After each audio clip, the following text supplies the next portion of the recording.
পরিযায়ী শ্রমিক যারা কাজের জন্য রাজ্যের বাইরে আছেন, ভিন্ন রাজ্যে আছেন, তারা কিভাবে এই এসআইআর এর ফর্ম ফিল আপ করবে তাদের জন্য। প্রথমেই বলি, আপনারা আতঙ্কিত হবেন না, আপনারা চিন্তিত হবেন না।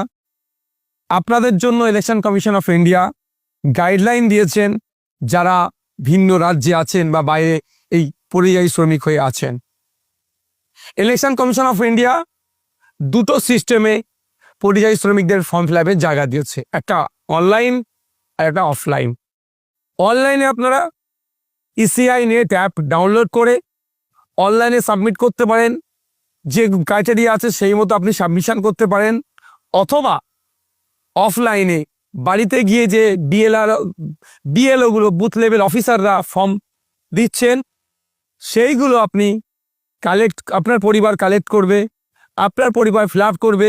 সিগনেচারের জায়গাতে শুধুমাত্র যে বুথ লেভেল অফিসারের হাতে ফর্মটা তুলে দিচ্ছেন তিনি সিগনেচার করবেন, আর সেখানে আপনার সম্পর্কটা লিখবে।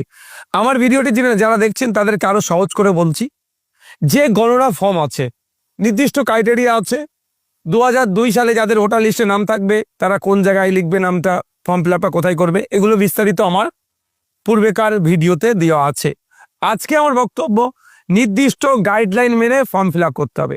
আমি উদাহরণস্বরূপ বলছি, যদি আমার ভিডিওটি কেউ যারা দেখছেন, কারো স্বামী ভিন্ন রাজ্যে কাজে আছে, কারো ছেলে ভিন্ন রাজ্যে কাজে আছে, কারো বাবা পিতা ভিন্ন রাজ্যে কাজে আছে, কারো ভাই ভিন্ন রাজ্যে কাজে আছে, তাহলে যারা ভিন্ন রাজ্যে কাজে আছে তাদের ফর্মটা কিভাবে ফিল আপ করবেন?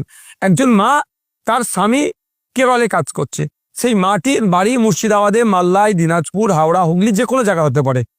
সেই ফর্ম, গণনা ফর্ম লোকাল যে বিএলও আছে তিনি বাড়িতে দিয়ে যাচ্ছেন, ওই ফিল আপ ফর্মটা সিস্টেম মেনটেন করে ফিল আপ করুন।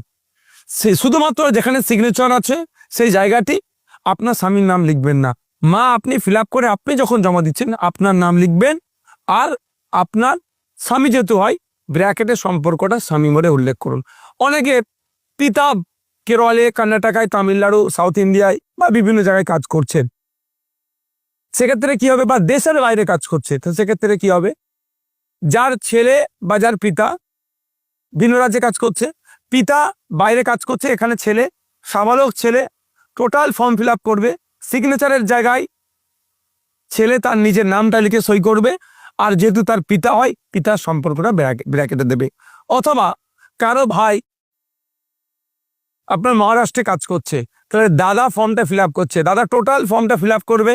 ইলেকশন কমিশন অফ ইন্ডিয়ার যে গাইডলাইন আছে সেই মতো ফিল আপ করার পরে যখন সই করবে, দাদা তার নামটা লিখে সই করবে, আর ওটা ভাই, এই ভাইয়ের সম্পর্কটা উল্লেখ করবে। এইভাবে করে সাবমিট করবে। আমি দেখছিলাম তৃণমূলের এক নেতা, সে বলছেন যে বাইরে থেকে চলে আসো, ফর্ম ফিল আপ করো, এইসব করে গল্প শোনাচ্ছে। এই কথায় কেউ বিভ্রান্ত হবেন না। আপনারা যে যেখানে কাজ করছেন কুশলে থাকুন, সুস্থ থাকুন চাইবো। আপনাদের কাজের জন্য আপনারা যে অর্থ উপার্জন করছেন শুধু আপনার পরিবারের চলছে না, পশ্চিমবাংলার অর্থনীতির চাকাটাও ঘুরছে, দেশের অর্থনীতির চাকাটাও ঘুরছে আপনাদের মেহনতের জন্য। তাই আপনারা আতঙ্কিত হবেন না।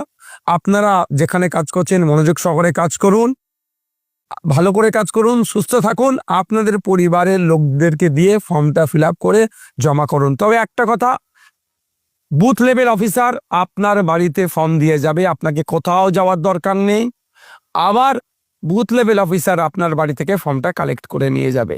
যখন কালেক্ট করবে, শুধু যে একদম লাস্ট ফর্মের ডান দিকের শেষ লাইন কলামে আছে, ওখানে বিএলও সই করবে, স্টাম্প মারবে, ওই কাগজটা আপনারা সংরক্ষণ করে রাখুন।